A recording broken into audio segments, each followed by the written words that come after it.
What is up, crypto Twitter or YouTube? Welcome back to my crypto journey. It's your boy Rodney. Happy Tuesday. And without further ado, let's get into some cryptocurrency news. All right, little weirdos. So the entire market is up 0.3%. Now, this is after having a fat dump yesterday, which a lot of people were freaking out. Oh, the sky is falling. Oh my God. But it's just another day in crypto. It's a really volatile market. And those kinds of swings are expected, at least from me, because we had an insane rally a couple weeks ago after XRP defeated the SEC. Now, we've seen a 7 percentage point swing in XRP, up 1.6% on the day. And Dogecoin really is the only clear winner I can tell, because it's actually been pumping all week. Now, our trending cryptocurrencies are Worldcoin, XRP, and Bitcoin, and we're currently sitting at a $1.18 trillion market cap. And today we're really going to talk a lot about Worldcoin because it's in the news, a lot of controversy surrounding it, and we'll get into that here in a second because some of it is definitely justified.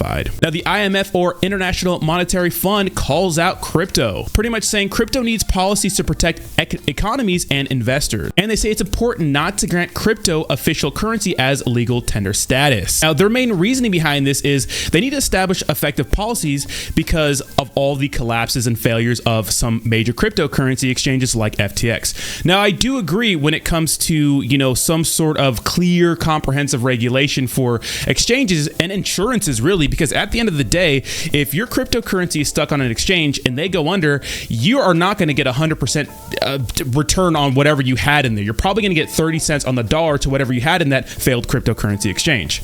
Now, I don't trust cryptocurrency exchanges. I don't trust Binance. I don't trust Coinbase. I like Brian Armstrong. I like CZ, but I also know that it's foolish for me to keep a large amount of my crypto on exchanges because, again, if they go under, I'm going to be the last one to get my money back. So I use exchanges for what they're good for, which is buying crypto and then immediately sending them to your cold storage or non-custodial wallet, or sending money from a cold storage to the exchange to cash that out for fiat if you want to pay yourself. Now, I am rooting for some centralized exchanges to beat the SEC because I think it's unfair what they're doing, but I do think we need some sort of insurances. But the entire problem is the fact that there are no people that are really willing to work with cryptocurrency exchanges to establish those safeguards. Obviously, banks, like say for example, you have a local bank and everyone in your town wants to withdraw all their money from the bank. Obviously, you can't do that because all that money is not there, but there are insurances like FDIC insurance that'll get you the money eventually. You just don't have any of that for cryptocurrency just yet. So people call this FUD, but I think there's some truth in this, right?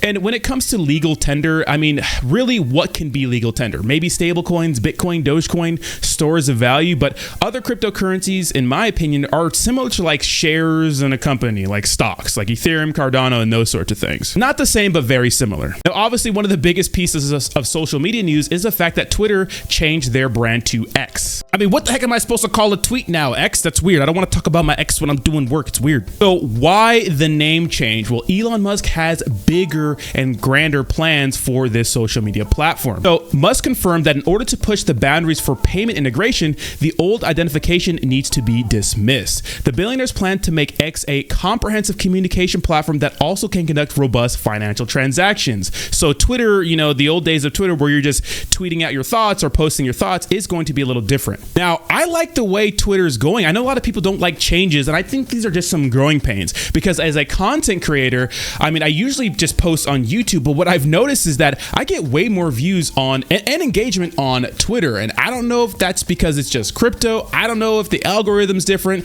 but YouTube, it's really hard for crypto creators, especially if you're not one of the people that have been in this space for a while.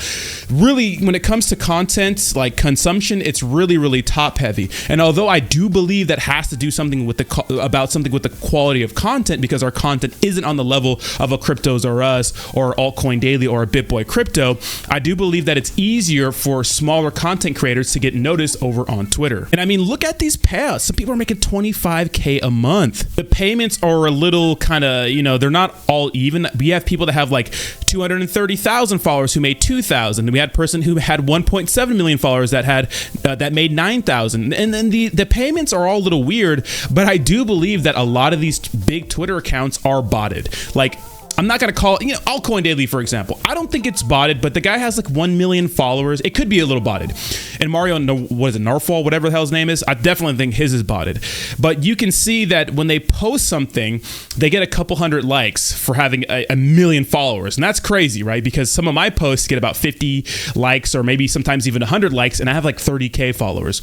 So you can tell when someone bots their accounts. I know Elon Musk was supposed to fix the botting problem, but it never really happened. But I do like the opportunity it's presenting for content creators to make some money. And really, if this is successful, I think, Twitter may be, or excuse me, X may be the new gold standard when it comes to content creators and social media platforms. And you get to actually speak your mind on these platforms. It's so dangerous using Instagram or YouTube because it's like if you say something that's not politically correct, your whole channel can be taken down, and that's someone's livelihood. So hopefully the success or maybe future success of X will push other social media platforms to be better and be a little more free speechy. All right, so let's talk about Worldcoin. Now, I covered it yesterday. It had a crazy anticipated launch yesterday, but it's receiving a lot of backlash in the cryptocurrency community. So what is the headlines? It says concerns around privacy, security, and reported connection to SBF and Three Arrows Capital have raised eyebrows in the crypto community. Now, we saw Solana suffer because of their connections to Sam Bankman-Fried, Alameda Research. So yesterday, the token climbed to $3.58, but at right now's price, it's sitting around $2. So obviously a massive dump. But to me, this is expected after a major launch, right? People are going to pump and dump it. So it's about a privacy issue here because check this out. Pretty much going around to, you could say, more vulnerable countries, and to get their numbers up, you could say, to fluff them. And we'll read more in depth about it.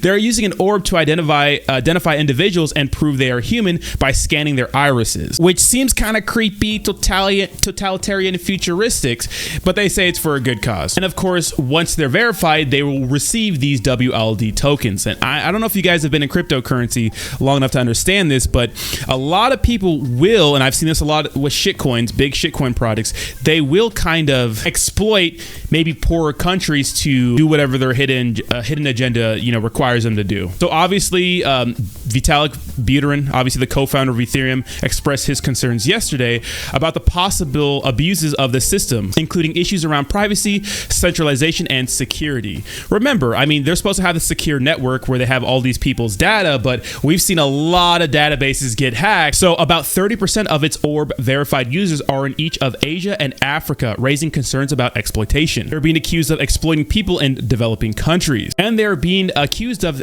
deploying deceptive marketing practices. Pretty much what they're saying is that they were failing to obtain meaningful informed consent. So we have the UK onto this, right? So the UK data watchdog said that it's making an inquiry into the project, hinting that the collection of personal data was questionable. A spokesperson from Worldcoin said that it adheres to, quote, the strictest privacy guidelines and requirements in the market where Worldcoin is available. Now, it's a black sheep of the space because of reasons I mentioned before. So they received investments from Sam Bankman-Fried. Obviously, we know who Sam Bankman-Fried is, founder of FTX, and Three Arrows Capital. And we know these guys are pretty much the catalyst of the crazy Bitcoin dump we had back, last year. And the most, interesting part of all this is only 1% of the total supply is in circulation, which is very, very shady. And the firm has increased its token allocation 25% from a previously stated 20%. So what this means is that at any time, these devs can take their coins and just dump on the market, right? Their reasoning is saying that there's a low circulating supply in the projects because they want to, quote,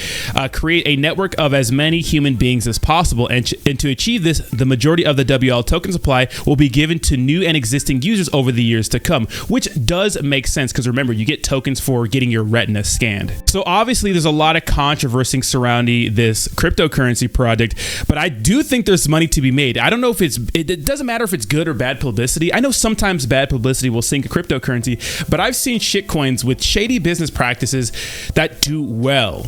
Now, is it a good investment? I don't know. I think it's a huge speculative play, but I do think this has a lot of potential to make a lot of money, especially if they're proven right over time. But right now, it's not looking so good for them. So let me know what you think in the comments down below. Thank you so very much for watching. Make sure to like, retweet, follow, subscribe, all that good stuff, and I will see you tomorrow. Peace.